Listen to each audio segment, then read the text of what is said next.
So this section talks about applied research, and you've read about four chapters about it, ranging from newspaper and print media, electronic media, advertising, and public relations.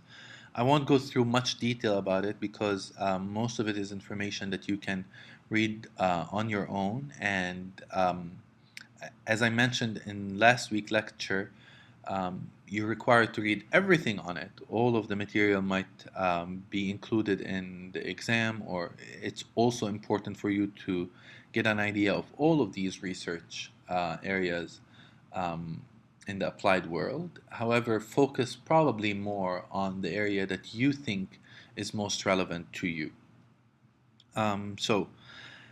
Before we get into the specifics about these different types of applied research, let's contrast um, between theoretical and practical research, or academic versus applied. So, academic research is mostly theoretical, and practical research is, and applied research is more practical, which means that they have different goals. So, in theoretical and academic research, our main goal is to test theories, to investigate hypotheses, to build theory, to test, basically to test and build science. Whereas practical research might have different goals, as in trying to understand what works and what doesn't work. So there's a practical implication for that. We also we could ask different research questions, although sometimes the research questions might be similar, but um, whereas, again, academic research asks theory driven questions, whereas practical research asks applied and practical research questions. As we've discussed earlier, academic research is public, applied research is private, and there are differences in time and cost. Usually, applied research needs to be done in a shorter period of time because it has to be more relevant and time sensitive. And this also means that it could be more expensive than the research we do in academia. Applied and academic types of research are interdependent, meaning that applied research can inform academic research and vice versa. Although not much of that, um, mu- it is probably a little bit harder in our fields for applied researchers to see value in academic research, which is very disturbing. One of the reasons for that being is that it takes much more time to publish results in academic studies, which means that by the time the publication is out, the results might already be old. Um, However, a lot of academics and industry professionals are really calling for more fluidity between applied and academic types of research.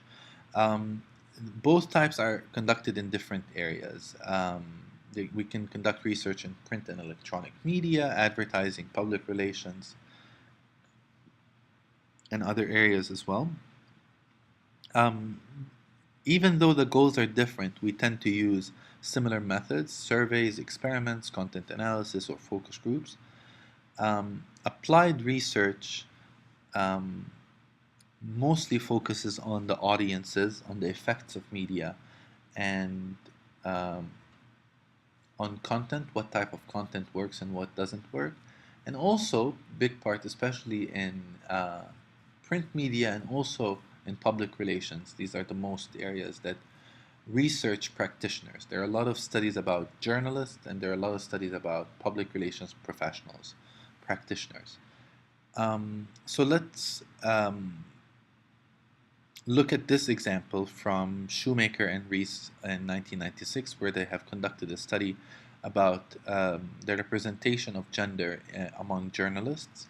And here are two examples of um, how an example of how academic and applied research can ask similar questions. So the first one is from their study, which they said that about 20%, um, there was a 20% increase in the number of women in journalism, but 34 it's only 34% of the total number of journalists.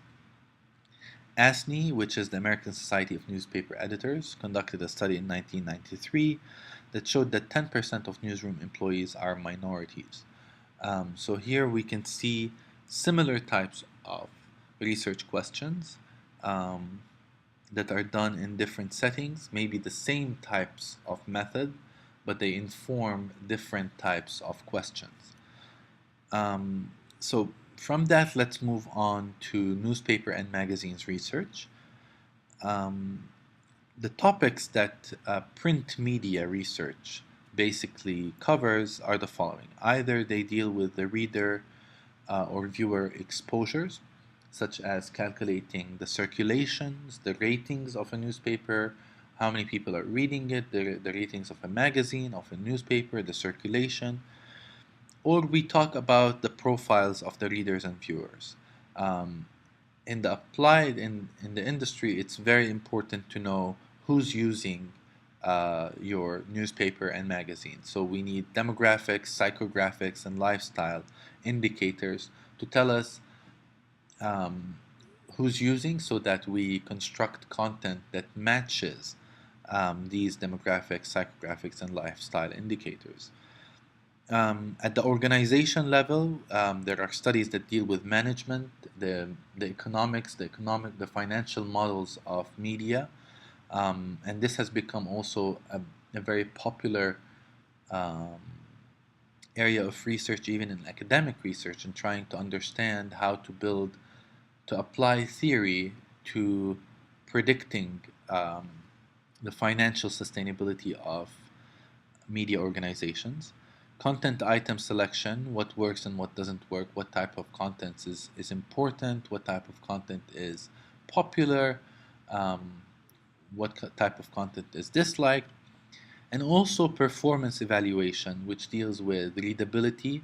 There have been many readability studies for newspapers 40 or 50 years ago, and or 30 years ago even, and trying to understand what readability levels should newspapers write at.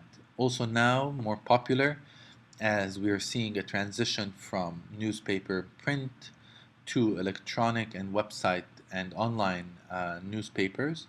There are a lot of usability studies for the websites. Are they easy to navigate? How do we um, make people stay longer on a site rather than just close or move on to the next thing?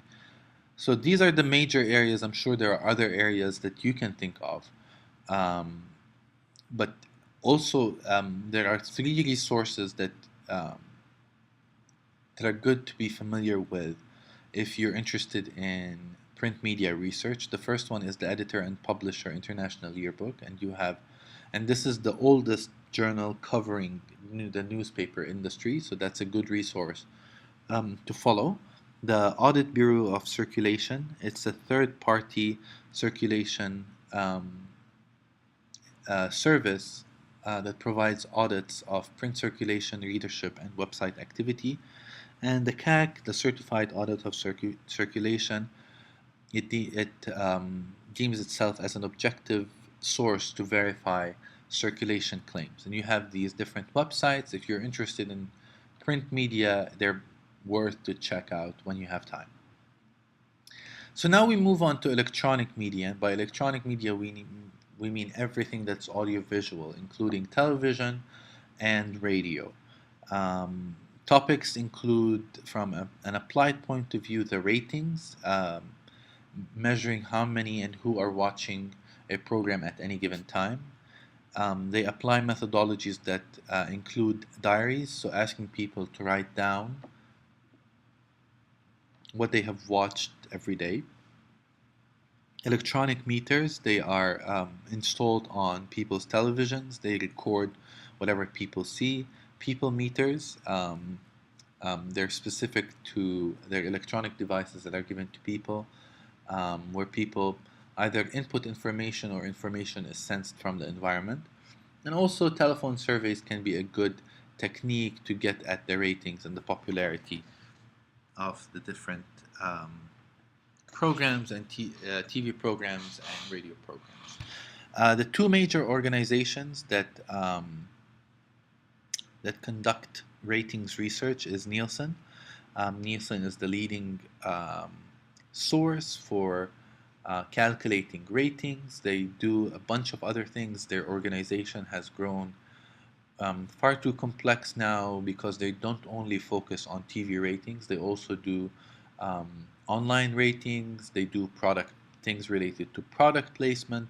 So it's a really complex world that is interesting to just go through their website and see all of the different things that they're doing. Arbitron, which is specific to radio ratings, and the website is right here, so check it out. Um, but it's important to talk a little bit about ratings here. And the ratings, there are two major concepts that are applied in electronic media: the ratings and the share. The ratings express the percentage of households in a population with television and radio that are tuned in to a specific station, channel, network, or program. Um, so here the rating is the number of households, people um, that are viewing a certain station or channel or network comparative to the household in the population with a television or a radio. On the other hand, the share is the percentage of household with a television tuned to a specific station, channel, or program of all sets in use at that particular time. So the share is the number of household or people viewing a station, channel, or network divided by the hut or per.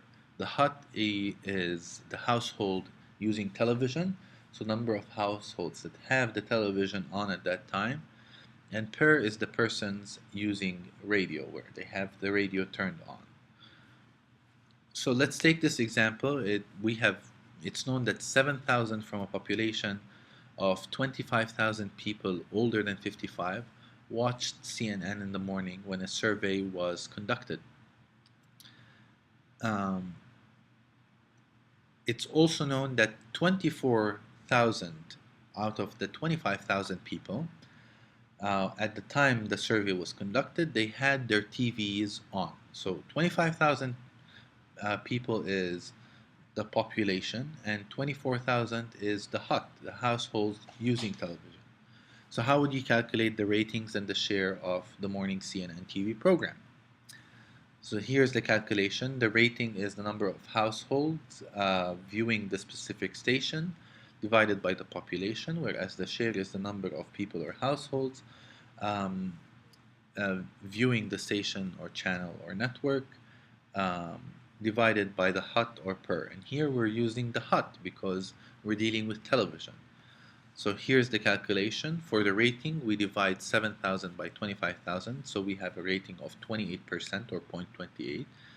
And the share is 7,000 by 24,000, and here 24,000 is the number of people who have their TVs turned on. So the share is 29%.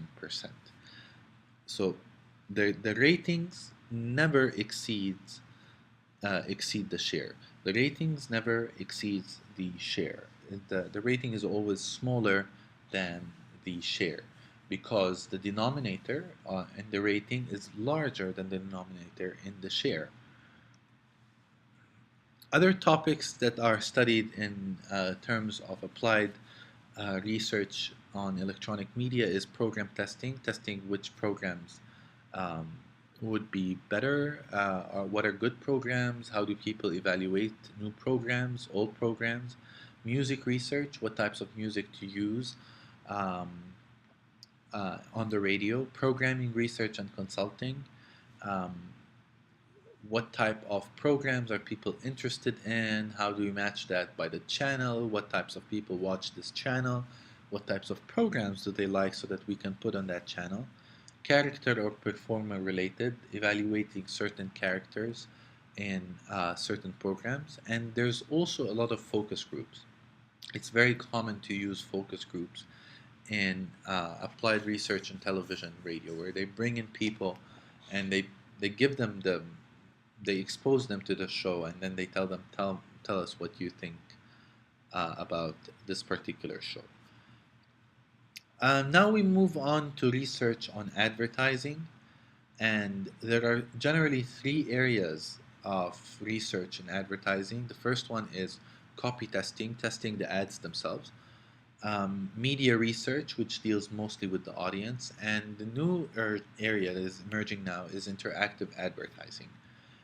Let's start with ad effectiveness, the testing the ads themselves or copy testing. The book talks about the different areas that we can explore. These are dependent variables that that are usually included in this research. And here we're interested in the cognitive, affective, and conative evaluations of specific ads.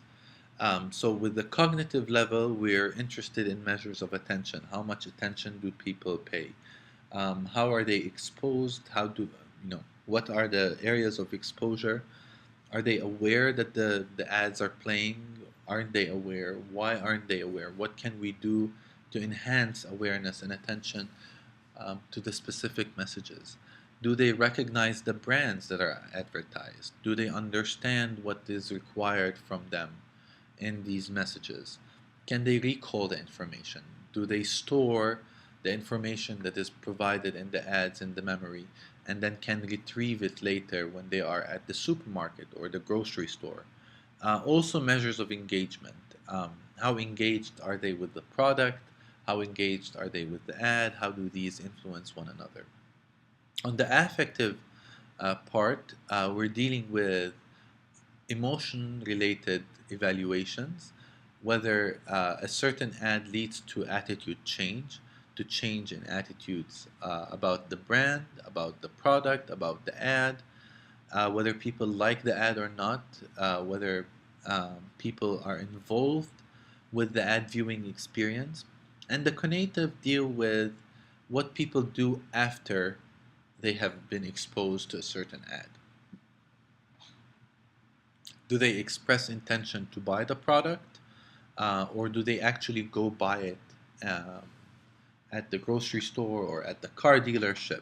So these are the three levels that advertising professionals are interested in understanding.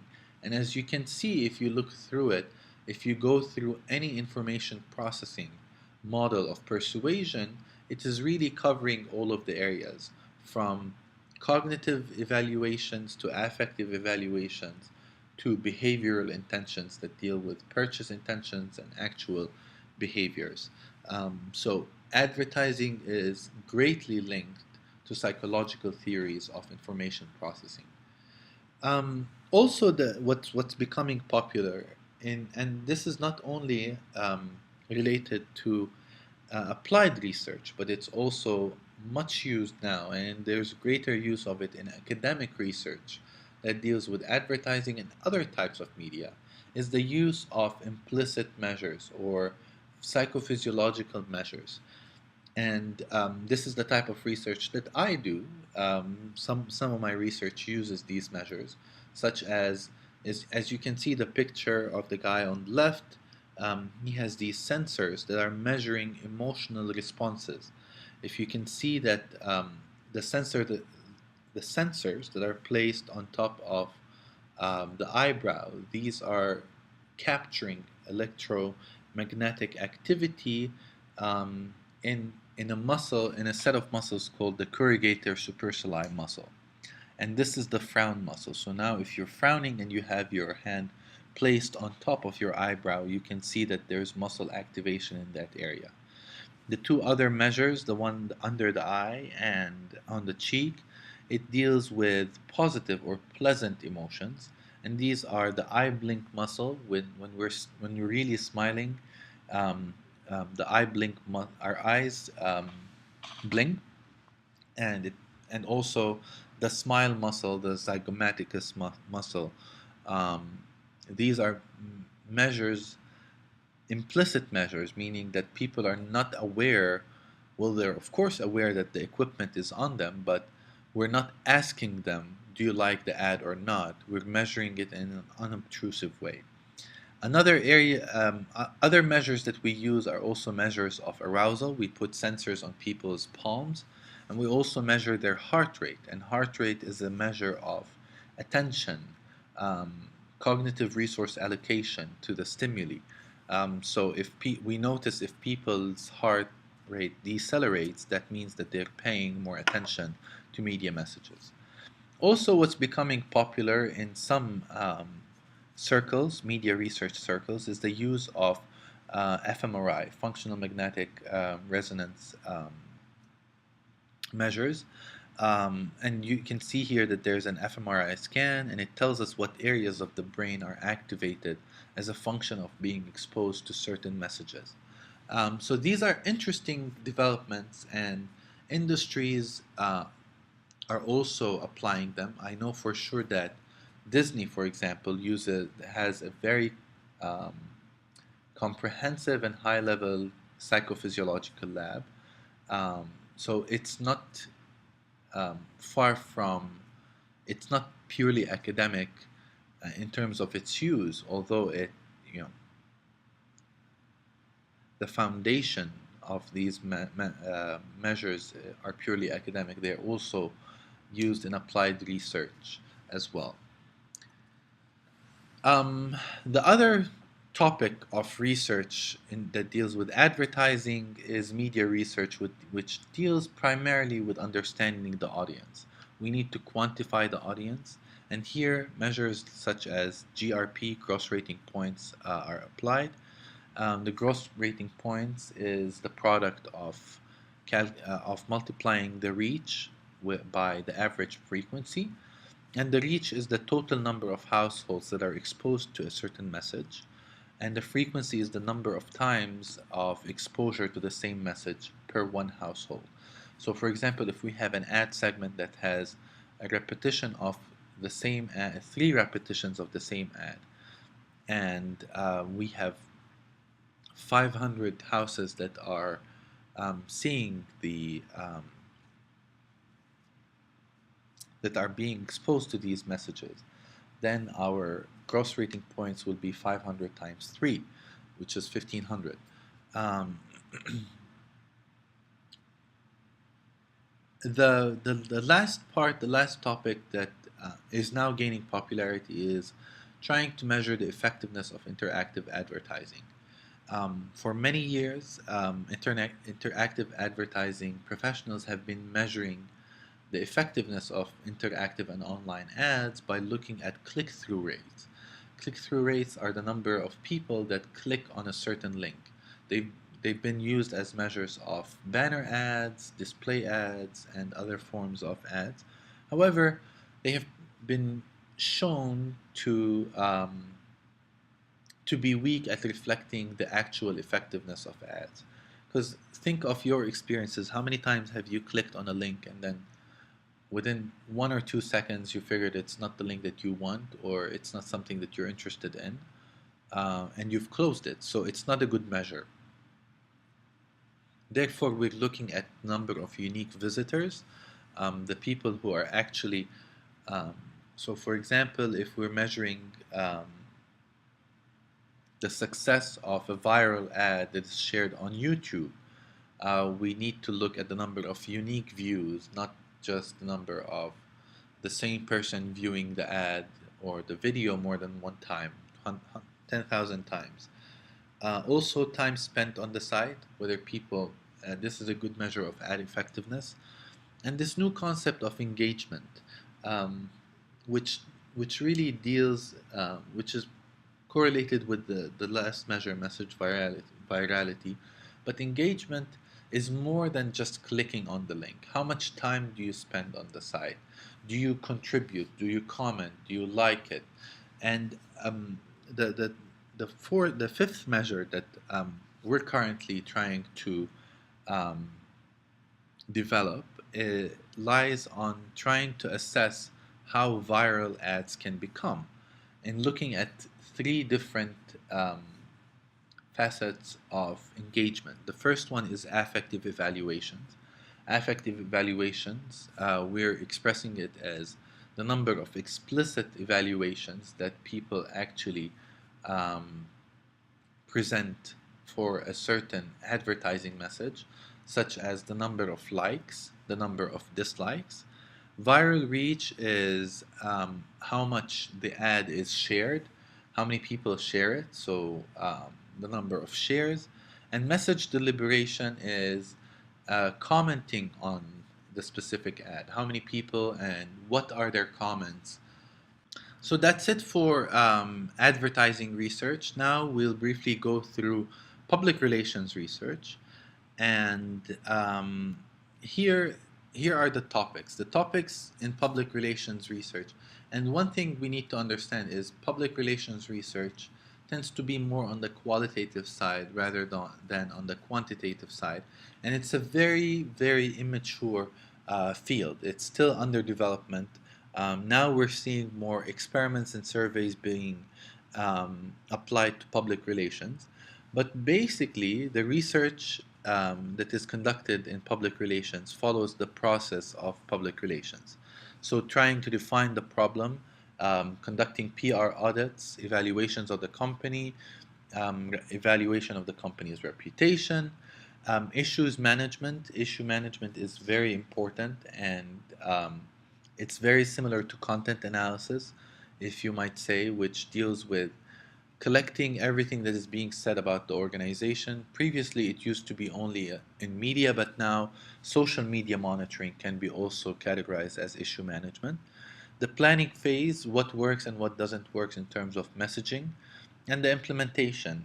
Did the campaign succeed or not? How do we evaluate that?